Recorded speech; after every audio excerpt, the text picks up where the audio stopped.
Okey macam ni, masuk ke master prompt tadi. Lepas tu tulis hello. Tunggu sekejap. Lepas ada ni kan, kita pilih nak buat konten apa. Tapi kalau abang nak buat konten time lapse, tekan yang pilih yang time lapse ni. Tekan I, enter. Kalau dah masuk gini, ikutlah kita nak buat konten apa. Contoh konten bangun renovation rumah, renovation kedai, jambatan, kolam berenang. Ikut, boleh tulis di sini.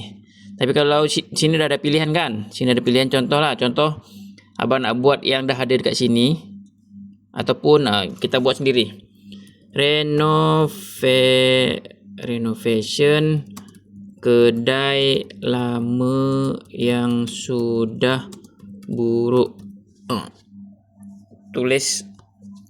Kalau kita nak buat sendiri, tulis sini. Ataupun kalau nak pilih yang dah ada sini, boleh pilih. Tekan enter.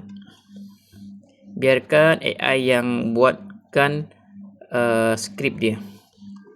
Kan dah ada ni. Tunggu dia tengah loading, tunggu habis. Dah siap. Ni dia akan bagi gambar dulu. Masuk teks dulu, flow. Ni flow, kita buka flow. Lepas tu kita pilih lah, kita pilih mana yang stable kan. Boleh pilih 1, 2, 3. Ambil server 2, server 1 atau server 3. Mana server yang okey, kita ambil. Tengah loading. Cepatlah, kalau tak boleh kita pilih lain je. Okey, ni server 3 okey. Kita ambil server 3. Tekan dekat sini, pilih image. Lepas tu pilih 2. Ni 2 output dia 2. Boleh pilih banana pro ataupun banana biasa. Okey, kita ambil dekat Gemini tadi, AI tadi. Cara dia, ini image 1, kita ambil dulu image 1, kita copy image 1. Kita copy, masukkan ke flow. Okey, tekan enter. Tunggu dia loading, nanti keluar gambar. Okey, dah siap satu gambar. Saya buat 2 output Boleh buat 1, boleh buat 2, tapi bagus buat 2 output dia. Jadi kita boleh pilih gambar mana yang kita nak ambil. Tak apalah, kerana ni lama sangat, kita ambil yang ni je. Ni gambar 1 sudah jadi.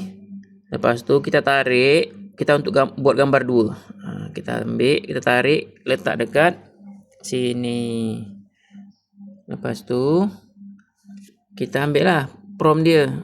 Prompt untuk gambar kedua. Prompt untuk gambar kedua kita ambil, kita copy, kita paste dekat sini. Okey, kita enter lagi. Karena tadi kita ambil gambar yang ni kita delete je, kita buang. Kita delete. Kita tunggu gambar kedua siap. Jadi cara dia, setiap gambar dah siap ni, kita ambil, kita tarik, lepas tu masukkan prompt berikutnya. Ni contoh 1 kan. Kita masukkan sini untuk buat gambar kedua. Kita masukkan gambar yang pertama, masukkan prompt kedua. Nanti gambar yang ni siap. Ni kan siap. Kita pilih gambar mana yang kita nak ambil. Contoh, karena ni kita ambil gambar yang ni lah, ni cantik. Jadi bersambung kan, ataupun ni pun boleh. Contoh kita ambil yang ni. Kita ambil gambar untuk buat gambar yang ketiga. Ambil prompt yang ketiga. Ambil prompt ketiga. Gini, ambil prompt ketiga, copy, enter. Yang ni kita buang, kita delete. Ni kita buat gambar dulu. Begitulah sampai begitu seterusnya sampai 5. Biasanya ada 6 gambar ni habis. Nanti baru masuk kita video. 1, 2, 3, 4, 5 sampai ke 6. Baru kita nanti buat video. Okey, ni kita buat untuk gambar yang terakhir. Untuk buat gambar terakhir yang ke-6. Masukkan prom yang ke-6. Masukkan prom ke-6, gambar ke-5, prom ke-6 supaya kita dapat untuk final dia. Copy. Ni kan tarik sini gambar ke-5 untuk kita buat gambar ke-6. Tunggu kejap. Gambar dia dah siap. Lepas buat gambar baru kita buat video. Ini untuk yang final dia. Gambar yang kita boleh pilih mana yang kita nak ambil. Kan?